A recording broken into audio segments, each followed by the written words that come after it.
Imagine waking up one morning and realizing your money didn't disappear, but it somehow became lighter. It's not in your pocket, not in your bank app, but in real life.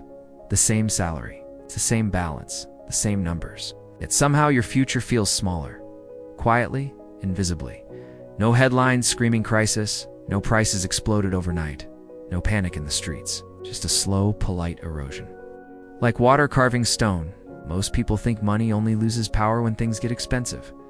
When groceries double, when rent jumps, when fuel shocks the system. But today's story is stranger than that, because money can weaken even when price tags look calm, even when inflation appears normal, even when your paycheck still arrives on time. This matters now more than most people realize, because modern finance no longer destroys value loudly. It does it politely, it does it digitally, it does it with math, not fire. And most people never notice until years are gone. Let's start with a simple character. Call her Aisha. 10 years ago, Aisha saved part of every paycheck. She skipped trends. She avoided debt. She trusted the system. Her money sat safely, growing slowly, quietly, or so she believed. Fast forward 10 years. Same discipline, same habit, same account, but something feels wrong. Her balance increased, yet her options shrank. Travel feels expensive. Education feels heavier. Security feels thinner. So what happened? Not a crash, not a robbery, not bad decisions. Something subtler. Understand it. Forget coins and paper for a moment. Think of money as stored effort. Hours worked, risks taken, time converted into numbers. When you save, you freeze today's effort for tomorrow's use. But freezing only works if the system respects time. Modern systems don't. The first hidden force is expansion, not prices expanding. Units expanding. Digital units, quietly multiplying in financial networks. Imagine a village with 10 houses and 10 gold coins.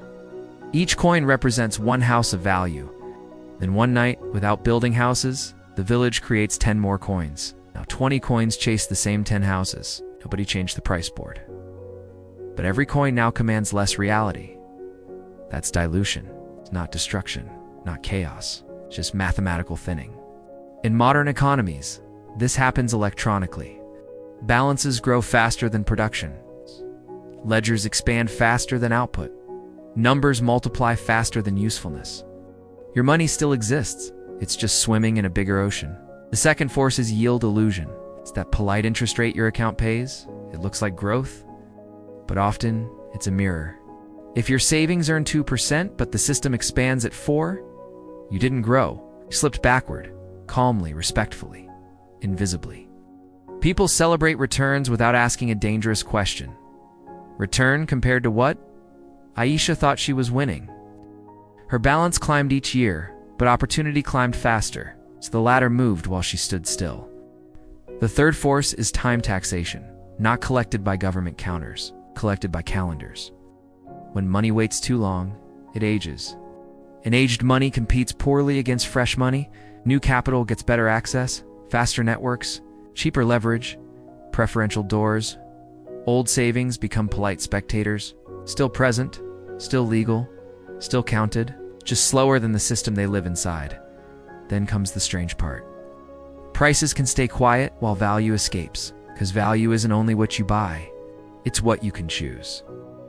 10 years ago, Aisha's savings represented freedom, choices, mobility, security. Today, the same number represents limitations. Fewer moves, narrower timing, smaller margins for error. The store shelf didn't scream, the chart didn't panic, but the future compressed. The fourth force is risk migration. Safety quietly becomes a risk. Cash used to protect time. Now it competes with systems engineered for speed. Markets move in milliseconds. Capital flows globally. Algorithms hunt inefficiencies. While savings accounts nap, so doing nothing becomes a decision, and often the most expensive one. There's irony here. The safer the money looks, the more it leaks. It's like parking a car perfectly while the road moves sideways. The fifth force is narrative control. People are taught to watch prices, not structure. Headlines show shopping baskets, not system balance sheets.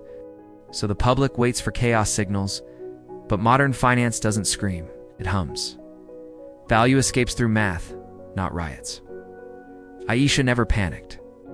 And that was the danger, because stability can hide erosion better than volatility. Let's talk about uncomfortable numbers. If an economy grows production at 2%, but financial units grow at 6%, the gap becomes 4%. Over 10 years, that compounds into invisibility. Over 20, into regret. It's not that money dies. It gets crowded out of meaning. More claims, same reality. That's the quiet theft nobody protests. The hype says saving equals safety. The reality says saving without awareness equals surrender. Not dramatic surrender. Mathematical surrender. So the system rewards motion, not stillness. It respects participation, not storage. And here's the absurd part. The calmer everything looks, the faster this happens. Because nobody adjusts behavior. Nobody questions structure. Nobody feels urgency. So value slips out the back door while everyone watches the front. Zoom out and the picture gets uncomfortable. Entire generations accumulate numbers, not leverage. Balances, not power. Statements, not opportunity. They're told they're safe. Yeah, but safety without relevance decays. Aisha isn't poor, it's restricted. And restriction is the modern version of loss. And restriction is the modern version of loss. The real danger isn't higher prices. It's a quieter future. Less room to move, less time to react, less margin to fail. Money doesn't vanish anymore, it fades. Slowly enough that people blame themselves. And maybe that's the most uncomfortable part. Because when money loses power without looking broken, nobody knows who to question. Not the banks. Not the charts. Not the screens. Only their own reflection. So here's the unresolved thought. If your balance stays the same next year, but the system moves ahead again, did you preserve wealth? Or did you quietly trade time for illusion? And if money can lose meaning without prices moving at all, what else in your life looks stable? While secretly shrinking? Think about that. And click the subscribe and bell icon for more videos and finance knowledge. Like and subscribe. Join our community for more finance tips. Click below to get started.